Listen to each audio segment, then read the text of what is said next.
morning, committee and guests. Good to have a nice group here today. So enjoy the conversation. So we're ready to get started with the hearing on the state water office. That's what we're doing today. We started yesterday, and now today we complete that and make a recommendation. So, but before we get into any business, we have special guests here today that we want to recognize. Members of the Kansas Young Stockmen's Association. And since you're here, I want to introduce yourself and tell us where you're from, please. So why don't we start on this side and move the other direction.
Okay, get everybody this morning. So I thought maybe Randy was going to stand up yet with the young group there. So we want to welcome you. I guess the KLA folks are in town too for their annual meeting and part of that. So we're glad you stopped by and seen our committee this early in the morning. So we appreciate that.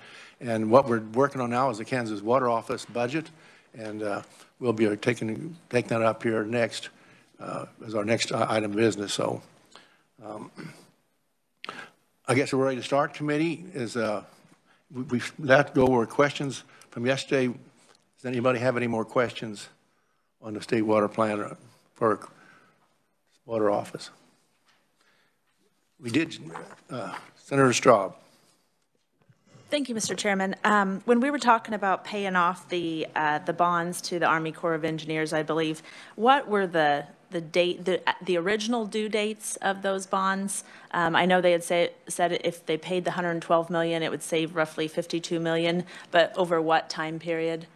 I don't know if there's someone here from the water office that can answer that. We asked the director. Want to take a stab at that?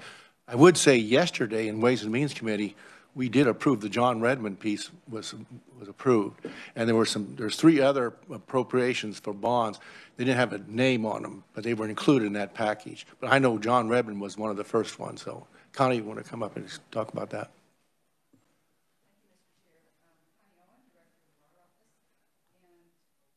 Thank you, Victoria. The John Redmond bond payoff that the chair is referencing was not among those 3 that we were talking about with the unfunded liabilities. And the slide deck from yesterday you've been provided with since then, and there is a slide that depicts that. And if the payoff were to occur in September of this year, it would be $112 million for all 3. And they don't have to all be 3. They don't have to all be paid off at the same time. But if that was to happen, it would be 112. However, if all 3 go to maturity, then the payoff would be $164 million and some. However, it would probably be more than that in reality because we don't currently have a revenue stream to pay for them. So there would need to be money borrowed to pay them off on those dates, which would incur additional interest. But the payoff dates are listed on that slide of 2030, 2041, and 2034. Thank you. That's good. That was just passed out this morning. So yes, I apologize for not having it yesterday. So hopefully better late than never. Thank you, Mr. Chairman. And I fully support paying off these bonds early and saving the state some interest. However, does that give us a feeling of security? And are there other projects then that they'll incur more debt? I just don't want this to put us into the same position a decade from now. Right, thank you. No, this would indeed be a one-time payoff. And so these are contracts that we have with the Corps of Engineers for the storage in these reservoirs. Now, what would be an ongoing obligation on the part of the state, which we have regardless, is to help pay for operation and maintenance. But this, combined with calling the water into service, meaning when we need it and we need to use it, that gives us complete control over those water supplies, rather than the Corps of Engineers, which can now make releases from Perry for their purposes and according to their master manual, rather than the state of Kansas. So maybe we would need water to be there for a drought, but they want to release it for navigation. Well, they'll release it for navigation. So ultimately, this is an essential piece to us getting control of those water supplies.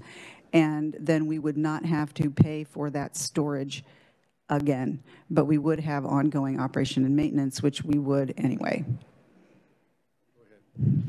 Just a final comment, again, with federal money comes federal regulations. So yeah, I understand and completely support that. Thank you. Thank you. Senator McGinn, have a question? Just to follow up with that, so is this SGF payoff or federal payoff? I don't see how you use federal money to pay off. I mean, paying off? Yes? Pay that off with SGF? Well, there are a couple of different concepts right now with extended revenue from the state. SGF could certainly be used if the legislature so chooses to do that. If the federal money through the Spark process would choose to do that, that would be an option as well. But we were not sure about how to make a request for this particular expenditure through the Spark process because it didn't seem to fit the parameters as well as some other projects. Well, it'd be one-time money, but I don't know the rules using federal money to pay federal government. So, because they're core, right? Yeah, the state is required to pay the Corps.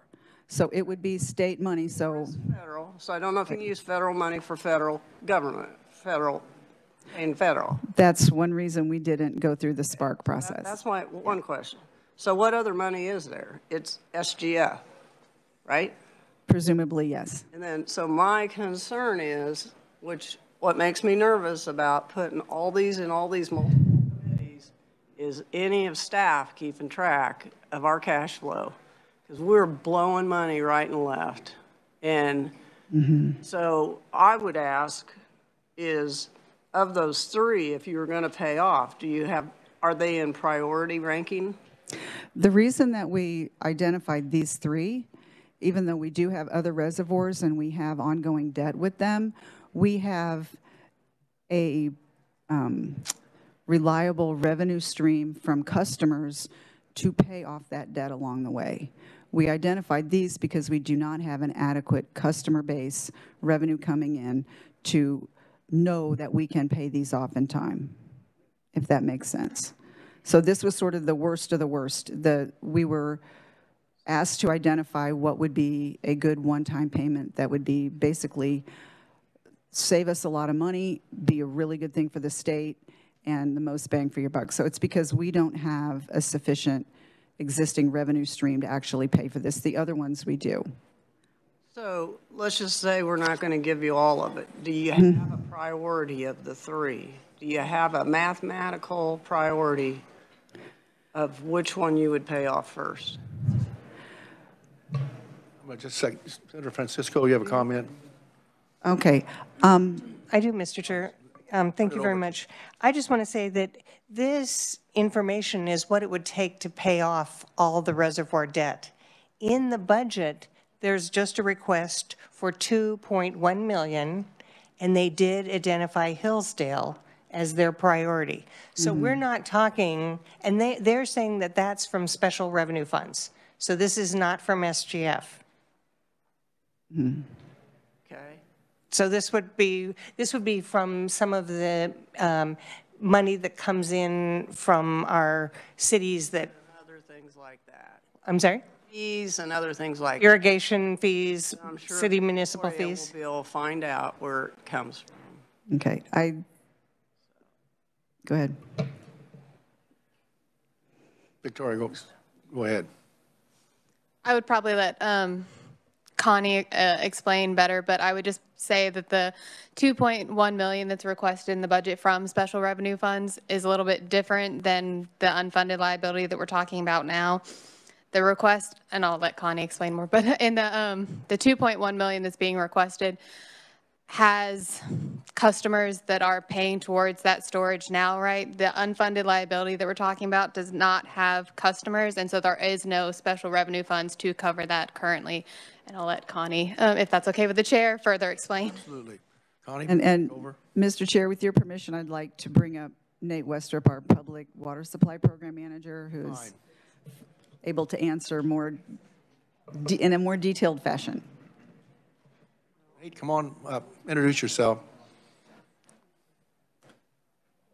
Nathan Westrup, Public Water Supply Programs Phone on. Manager. It's a little low. Okay. Which question to address first? The question is, do we have, one was, is there priority? If we were to only give you 56 million, would you pay 2 Perrys or a Perry and a Milford or a Hillsdale? Do you have a priority, is the first question. I hear it's coming from special revenue fees. I think, I don't know how that is. It must be outside of the people that are already paying for the reservoir. Or is it SGF?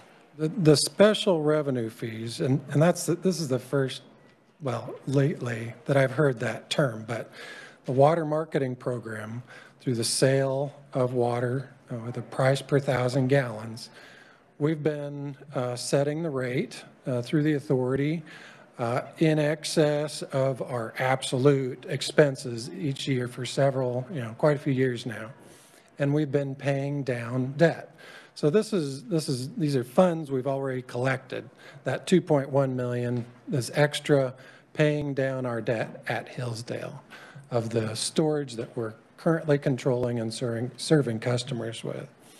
Now your question about, so the reason we ended up looking at, Milford, Perry, and Hillsdale is we were asked to give examples if we were to be provided a lump sum of money to pay down debt that would do good things.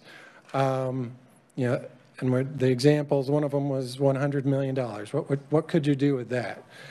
And I first looked at Milford and Perry because those are unfunded liabilities.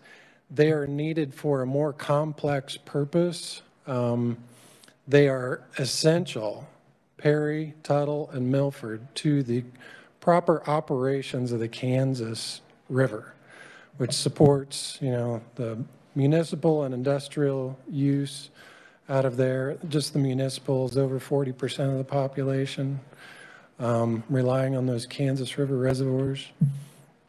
And, excuse me, the Milford, Perry, and Tuttle operate together as a system. They're not only going to meet direct water supply demands along the river, which the Assurance District, every water right holder that's a municipal or an industrial water right holder along the river, they are paying for a portion of storage in each of those reservoirs. We have an operations agreement with them. We also have to manage the water quality in the Kansas River because of high chloride, high mineralized water coming from the Smoky Hill. So we have to operate to dilute at times. So there's multiple purposes for those, not just direct water to an intake and to a, to residential, application. So I get Okay. that you see where you have to manage this. I'm trying to understand, Mr. Chair. Let's just say the special revenue funds, let's just call it your money market account at home, right? You have some money in there, no penalty, you can use it to pay some of this stuff off. the 2.1, okay? But I see a number that says, you know, almost 113 million. Where's that money coming from? If we're going to pay the rest off, where's that money coming from? Well, the reason I told you the story about how Milford and Perry are used is I'd consider Milford and Perry storage to be, it's just a general obligation to the state. There are no, there's not water marketing or assurance or state water plan funds that are available to pay for that storage space. Okay. Hillsdale, we do have water marketing customers.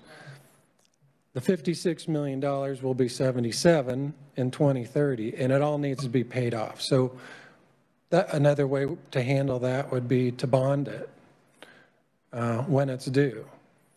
So you're looking at bonding. I'm Yes. just trying to understand if we're going to Yes. use all this SGF. 3.9 Right. billion in our account, and everybody wants to spend it. And I'm just trying to keep up with how much we're spending. So you're looking at bonding, and you're not suggesting at all to use SGF money. Oh, we were asked. You know, last year we went through kind of trying to figure out how to bond the water marketing program debt, and that includes Hillsdale, Clinton, and Big Hill. Milford and Perry, I think, are legitimate, just general state debts. There's no program that has been identified or is able to pay the debt on those. So you have no intention to bond those? We need to find a solution. Even if we did bond them, we'd have to find a revenue stream to pay those bonds. So If you don't bond, if you're going to pay off, if you don't bond, it's SGF. That's all I'm trying to get at. yeah, yes. Senator Fagg. Thank you, Mr. Chairman. Is there any reason, because we got 5 lakes that's got debt, correct? So the 2 that's not listed here, you're saying is cash flowing. Is there any reason we can't look at all 5 of them, and let's say there's a high rate on one of them that we ought to put in that picture too, because we might want to pay one of those off, take the revenue off of that and work on one of these other ones? Are you with me on that? Yeah. Well, we could, I mean, if there was Look at interest. the whole picture, yeah. If there was interest, yes. Yeah. Instead of 112 million, it's 136 million for payoff of all. I do feel like, you know, there'd even be options to consider, such as, let's say, the other 2, or maybe even Hillsdale, Clinton, and Big Hill. If they were paid off by state general fund, maybe there could be an arrangement for a long-term repayment to the state general fund, the ones that are water marketing reservoirs, because there is a revenue stream, and we have customers, and it's growing over time, and so our revenue grows. And it's just the timing of when those need to be repaid. But I don't think there'd be any problem with paying those off. Yeah, and taking that revenue and working on the other ones if we was doing like Senator McGinn was saying there. So the other question is, when we pay one of these off, O&M becomes our responsibility. Right now, the federal government's taking care of the O&M for their portion of this. Well, not necessarily. I mean, they are right now. Okay. But if you look at the dates on there, so for Milford, in 2034, we have to start paying all the O&M, all our proportionate share of the O&M, no matter what, in 2034. If we pay off the capital costs of that purchase, we don't have to control it. So right now, what's in our control is 33% of conservation storage at Milford. If we call the rest or say to the Corps, we want to control this now, we want to call it into service, that is what triggers paying the additional operations and maintenance costs. So we could do it now, or we could do it or it will happen in 2034. And it's the same with all the other reservoirs. So this balloon, is it a balloon or do you start payments at that date? Because I know in some of them. It's due to the Corps. It's a balloon then. Each one of those contracts can be a little bit different. Yes. Okay. Senator Francisco. Thank you, Mr. Chair. So following up on that, are there different interest rates on the contracts for these 5?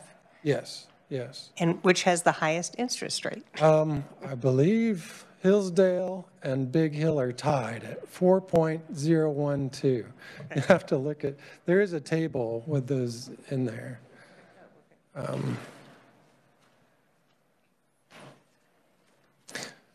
But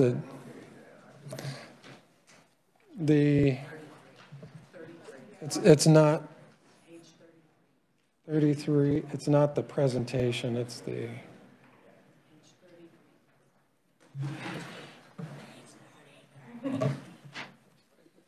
33.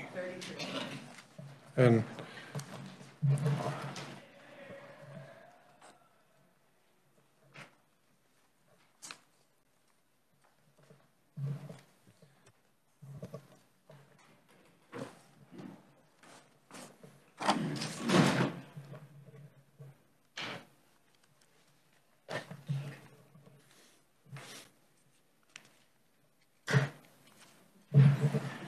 so on,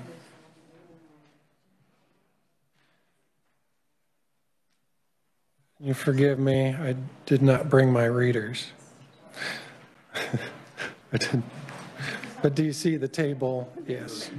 So the contract payment term, end year. So those are the end years of each of those reservoirs where that's the end of a 50-year repayment term. And that started for each of the reservoirs, each of the contracts, 50 years from the first request for the state to take control of a portion of the storage space. So the clock starts 50 years to repay.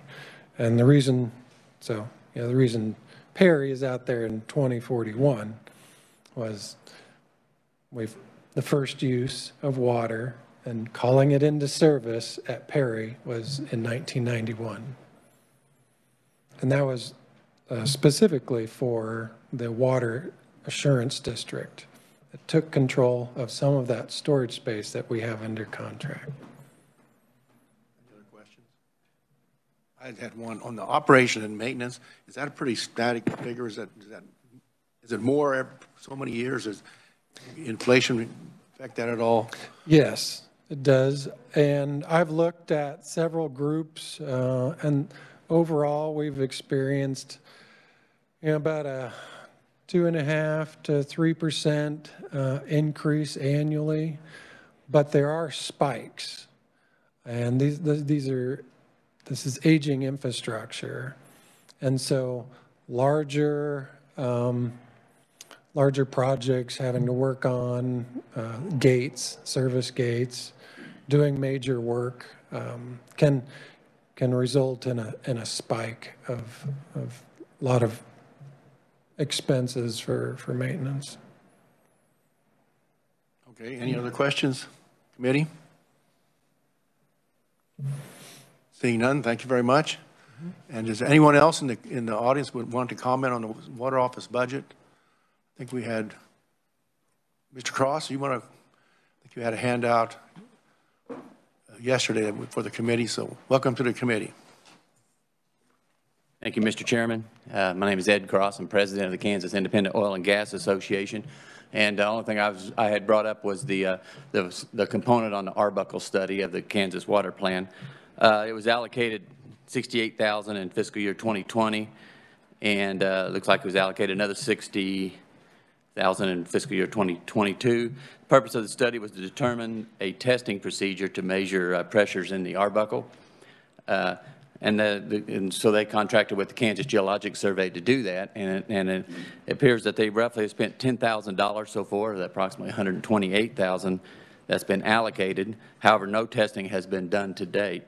The Kansas Geologic Survey plans to test 5 to 6 wells coming up in fiscal year 2023 at a cost of about $20,000. And the oil and gas industry has offered resources, wells, and other information to help that study. It has not been established that there should be additional testing of wells, and the cost of any additional testing can only be determined after we see the effective proposed testing procedure. So we can't really fund expansion because we don't know if it's appropriate or effective. The fiscal year 2023 State Water Plan requests an additional $150,000 for the Arbuckle study, but we feel like that funding is premature. Why ask for more money when you haven't spent what you have? So the Arbuckle study component of the water plan, we would request that be reduced from $150,000 to $50,000. And even that could be excessive because they have not completed the initial procedural testing. Now, if we don't suggest changing the scope of the study, and we have members on that task force, Cuyahoga does, however, the excess money requested could be put to better use to improve the state water resources by determining what the city of Hutchinson, for example, can do to reduce or eliminate the over 40,000 barrels of usable water, which is actually fresh water, according to the EPA, that they're disposing of daily into the Arbuckle Formation. So, you know, what they need is they need to have a line laid to their treatment plant so they can take the runoff water that they're injecting into Class 1 injection wells in the Arbuckle, and they could reprocess that at the treatment plant and use it instead of destroying it forever by injecting it. So that's what we would say is to reduce that $150,000 for the Arbuckle study to $50,000 in fiscal year 2023. Mr. Chairman, I'd be glad to stand for questions. Thank you. Any questions for Mr. Cross? Senator Fagg? Thank you, Mr. Chairman. I think that's an excellent idea, Mr. Cross. And I'm sitting here wondering what we spend the $10,000 on to start with, you know, to understand that part of it, and why haven't we spent the rest of it? So, yes, I didn't for you, but that's what's my questions are floating around in my mind here. Senator McGinn. Thank you, Mr. Chairman. This project is strongly supported by the Kansas Water Authority, and they have talked about this for 2 years. It was slow in getting some of the people to the table to agree with how to proceed and make sure we have the correct numbers. And I believe something is happening this spring, I want to say March, or as far as some agreements on how to proceed. Mm-hmm. So I would oppose taking this out because it is strongly supported by the Water Authority, which has, I don't know, 20-some members on there. And it is not a lot of money. I would say if we come back next year and say we haven't done anything, then I think it's time to have that conversation. But right now, I think it's finally moving forward. Any other questions or comments? Senator Francisco. Thank you, Mr. Chair. I would also say it makes sense to leave the money in right now, but I would also want to be asking the Kansas Water Office to look particularly at the city of Hutchinson. If they could, we know that, you know, their osmosis project is putting that the rest of the water that they're not using back into the injection wells, into the Arbuckle. And so I would hope that they consider that as a study for next year, or if they can find the funds to do it starting sooner. And that's a reverse osmosis. Reverse osmosis. Yes. Okay. Any other, Senator Straub. Thank you, Mr. Chairman. I just want to make sure where money is coming from and going to for this Arbuckle study. So the state water plan funds, are those all fee funds then that go into this study, or are they state general funds? They can correct me. I think they're state general funds. Is that right? Both. Okay. Okay. Well, that makes me think a little bit. If we're not going to pay off, if we don't want to fully pay off debt that we have to pay no matter what to the Army Corps of Engineers, why would we not take these fee funds that currently aren't being utilized for this study and use those funds to pay off the contracts with the Army Corps of Engineers. I don't know, I'm struggling with allocating money to something that we're not using it for, but yet we still have debt that needs to be paid off and must be paid off at some point in time. So I would say any fee funds that are for water need to be used to pay water projects and not start more research and study for something that doesn't exist. Yeah, the whole reason for the study was because of the earthquake issue basically in the Hutchinson area. And I'll have to say that since 2015 through 2021, seismic activity has gone down 87%. And part of that is because the Kansas Corporation Commission has done a great job of regulating and making those regulations. Average Class 2 injection well puts in 150 barrels of water per day, and an injection well, some of the Class 1 wells puts in much as 30 to 40,000. So we have a lot of scientists and engineers in the oil and gas industry and also the Oklahoma Geologic Survey that would say, that it's probably more about putting in a large amount of water than it is about all of these smaller wells putting in water everywhere. So we just think it's a better spending of the money to help places that put in like the runoff in Hutchinson. That's what that reverse osmosis and injecting it. If they could get that over to a treatment plant, that water could be used for irrigation or something else instead of injected. Reichman? Thank you, Mr. Chair, and thank you for coming forward with what you found with it. I'd be interested to hear from the Water Office to explain or elaborate on what we're talking about here, Arbuckle's study to the water and so on and so forth. I'd be interested in their input. Thank you. Welcome back, Connie. Thank you, Mr. Chair. Thank you, Senator Reichman. Yeah, I'm happy to address some of this. The Arbuckle study was a flagship choice by the Kansas Water Authority for recommendations for funding in August of 2019. And the presentation that was based on was from the Kansas Geological Survey that explained this deep injection formation and the fact that there isn't enough known about how it's responding to the pressures with the fluid that's getting injected down there. Like anything you can imagine, more and more fluid creates pressures.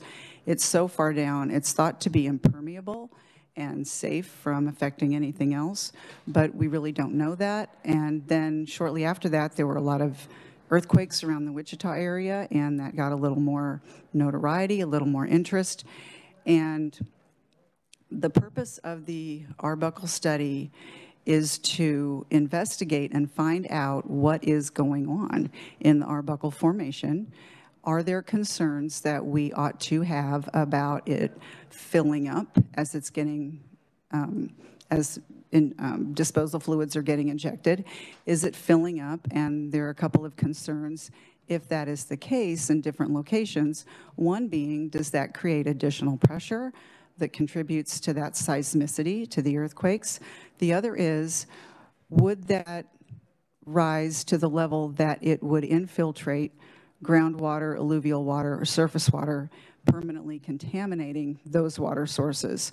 And the initial focus of this is around the Equus area, where, as you know, we already have a very serious permanent water quality contamination issue. So the effort to protect the water that's not contaminated yet is part of what is a potential benefit from this study. So what has happened since 2019? In December, a contract was signed between the Water Office and the Kansas Geological Survey for the Kansas Geological Survey to begin to study their initial parameters, take some initial measurements, make sure that their measurement methodologies were going to be effective and useful, and to do that with 3 initial wells. The KGS would eventually like to really get 120 wells to have a network to really know what's going on, because this formation is in different places and different depths. So the contract was signed. The oil and gas industry offered some wells to begin working with. It turned out that those were not suitable for the measurements for a variety of reasons with their physical properties and whatnot. And so the KGS went about trying to find additional wells, talked to a company, it seemed very promising, but they backed out when their lawyers said, there are liability issues here. We don't want you coming and testing in our wells, because the Class 2 oil and gas wells that are needed for testing, for the most part, are being used for operations. And you can understand operators not wanting their operations to be disrupted or their equipment to be damaged. So ongoing efforts trying to identify suitable wells to even do these initial data measurements have been ongoing. And it has not, the study has not been able to go forward because there have not been Class 2 wells that have been identified as suitable for which access has been granted. And the KCC has done some work with that. The oil and gas operators are involved in those conversations. But the fact of the matter is, after all this time, we still don't have identified wells that are suitable for which the oil and gas operators have agreed to let these measurements take place. So what the KGS has done over time is try to retool their initial strategy for how they were going to do measurements to try to minimize the risk of damage, try to make it more palatable. And this last end of the year 2020, efforts were directed toward coming up with suitable wells with a different kind of measurement system. And there were efforts being made between the oil and gas operators and the KGS to identify these particular wells. Assurances were made that this, these consents would be brought forward, and that has not happened. So rather, the process is stymied because of access to the Class 2 wells. We're still working on that, and we're hoping that those cooperations will take place. The KGS has also been in conversation with the Water Office, and we have just submitted, we meaning the Water Office, has submitted a request through the Spark Committee process to fund the drilling of 3 wells for the purpose of beginning these measurements so the study can begin. And those wells would be in the neighborhood of $300,000 apiece for a total of $900,000. They would be drilled on state property or state-owned, state-access property, so there would have to be no problem inconveniencing the oil and gas operators. There would be no problem with trying to get easements and access to private property. So this would be, protect everybody's interests. Let's not bother anybody else, but let's get the study going forward. So there is hope that in the Spark process, we may be able to get the ability, KGS may be able to get the ability to drill the 3 initial wells that need to get started for this study. Yes, these funds have been appropriated each year. I'm trying to describe why they haven't been spent.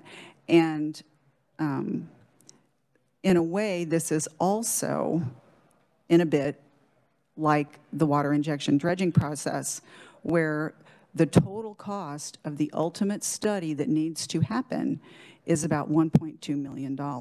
So it's one of those, let's try to fund the stages of the study as we go so that we could ultimately get all the information we need to make sure that management decisions are being made to protect the people that rely on these disposal wells, the industries and municipalities, protect the quality of the water, and help everybody to go forward, because these are an important process in oil and gas industries and municipalities, and we want to make sure that their ability to use them continues into the future.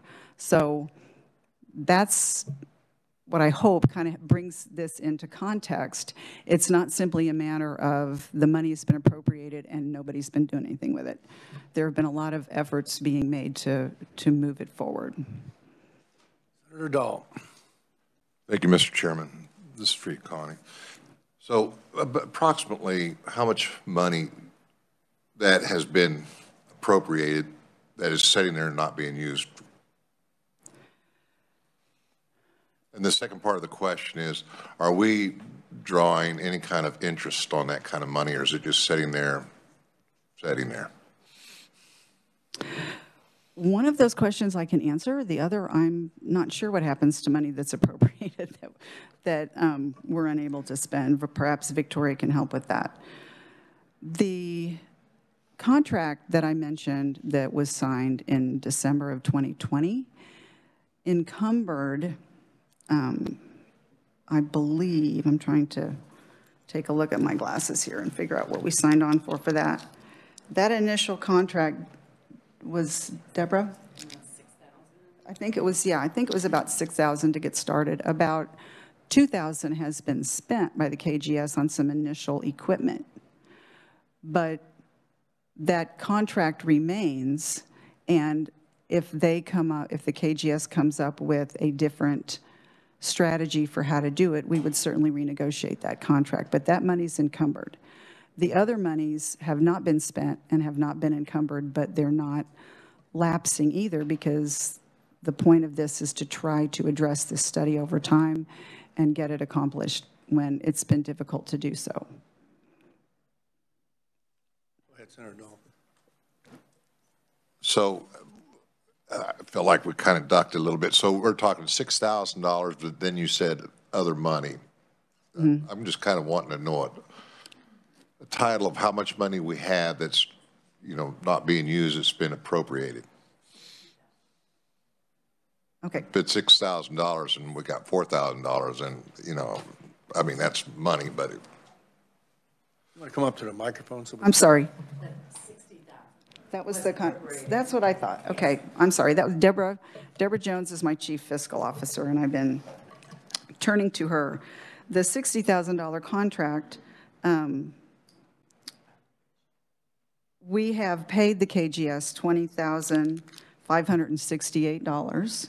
I believe that's true. And we have $41,000 on purchase order. The KGS has actually only been able to spend about $2,000 on equipment. So we have then, let's see. Right, so this year the Water Authority is requesting additional money.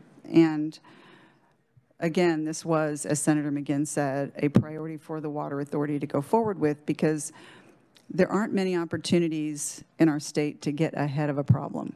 And this is one that I think we definitely see that we need to learn what's going on so that we can possibly avoid future problems and help prevent water quality contamination, help the oil and gas industry and the municipalities continue to do what they need to do.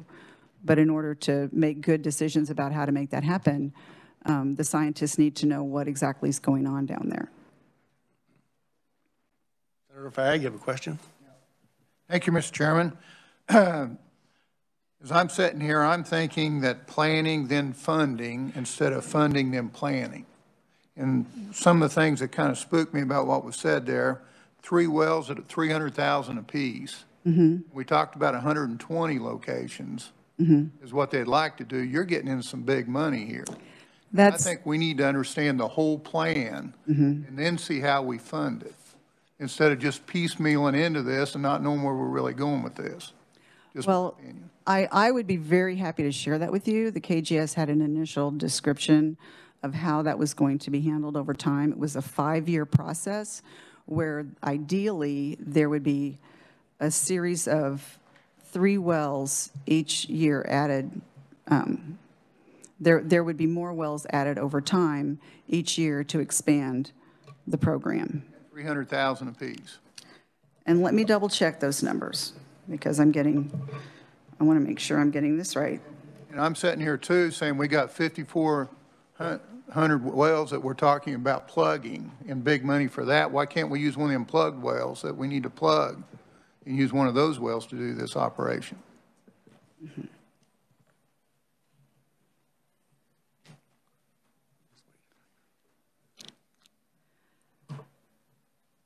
I have to confess, I'm probably going to have to check on this and get back to you. But I think I can tell you the budget setup for the new streamlined suggestion that KGS had for their study, and not the initial one, but this would be that, and this was assuming a comparison between the drilling, completion, and logging of new wells versus the drilling, completion, and logging of plugged wells. So they have looked at that, as an option. And if you, what they looked at was the drilling, completion, and logging of plugged wells would be about $150,000 a well. The drilling, completion, and logging of new wells would be $400,000 a well.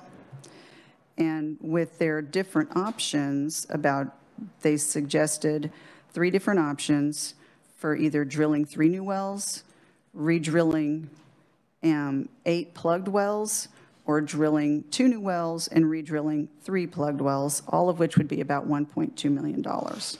So the details of what the KGS purports to do and how they would do it, I have to confess I'd have to help provide you that information a little bit later. I'm not as familiar with the ins and outs of their particular protocols and methodologies. But this has been a frustrating process, and I can hear frustration from the committee, and I share that, because the Water Authority wanted to move forward on this, and it was not able to go forward because the KGS could not get access to the Class 2 wells. And there are reasons for that. I'm not saying anyone's being necessarily unreasonable, but that's the reason that this hasn't gone forward as smoothly as was envisioned. Thank you very much. I appreciate the response. Okay. We need to adjourn here shortly so we can get to our next meetings. And so I want to continue this conversation that we need to find out overnight or tomorrow. I'll call a meeting for tomorrow. We have a hearing, but it shouldn't take so long to resolve this. In order to make a recommendation, the governor recommended full payment. If we want to reduce about $100,000, this committee has to make a motion to do that. And I'd just soon let you have time over this afternoon and tomorrow to reconvene and settle some of those issues. So that's what we're going to do. We can take a few more questions before we leave. Senator Francisco. Thank you, Mr. Chair. I'd just like to make a comment. I'm looking at the fiscal 2022 analysis, and at that point, the agency carried over 3,513 SGF dollars. So in many ways, we're not carrying over SGS dollars, and maybe Victoria can help me with that overnight to see what happened also on FY 2023. But the other thing I wanted to say is I was lucky enough, as I think you were, Mr. Chair, to be on the Kansas Geological Survey tour when we went to Hutchinson and saw their reverse osmosis process. So Hutchinson has some serious concerns about, manufacturing and naturally occurring salt that enters their water. They were very much hoping that this reverse osmosis process would give them a certain number of years. What they found was the wells were filling up much more quickly, and they can't use pressure to put water in the Arbuckle. Our rules say that they can just, put it into the Arbuckle. So all of a sudden, the other question that I'm hoping that we can get an answer to is, how many years are they estimating that we still have that reverse osmosis process available to Hutchinson? Because this is a serious issue, and this is one that the legislature needs to act on as quickly as possible. One more question. Senator Strong. Thank you, Mr. Chairman, and I don't expect an answer today, but it seems to me that, excuse me, what prompted the Arbuckle study in the first place was seismic activity, and that seems to have subsided. So if there's a new question and that would be a different study and a different purpose. It just seems that what prompted this has been somewhat remedied, and it seems like there's now a new study that they would like to, do. So I just think that let's not get two different scientific questions confused with each other. Senator Francisco, last question. Yes, then perhaps we could also understand what prompted the Arbuckle study. I was on this committee, and my understanding is it was the information that we were learning from the wells in Hutchinson. Not the seismic activity was an issue, also of concern, but there was a study about seismic activity separate from this Arbuckle study. So perhaps we could also get that answered. My understanding is that it was really in relation to providing water for municipalities. Okay, that's the final question. We'll resume tomorrow. Otherwise, I'm going to ask the young stockmen to vote on this and tell us what they think they should do. So you guys think about that today yet and get with your representatives and talk about it. So we'll have a decision for it. So with that, we're adjourned.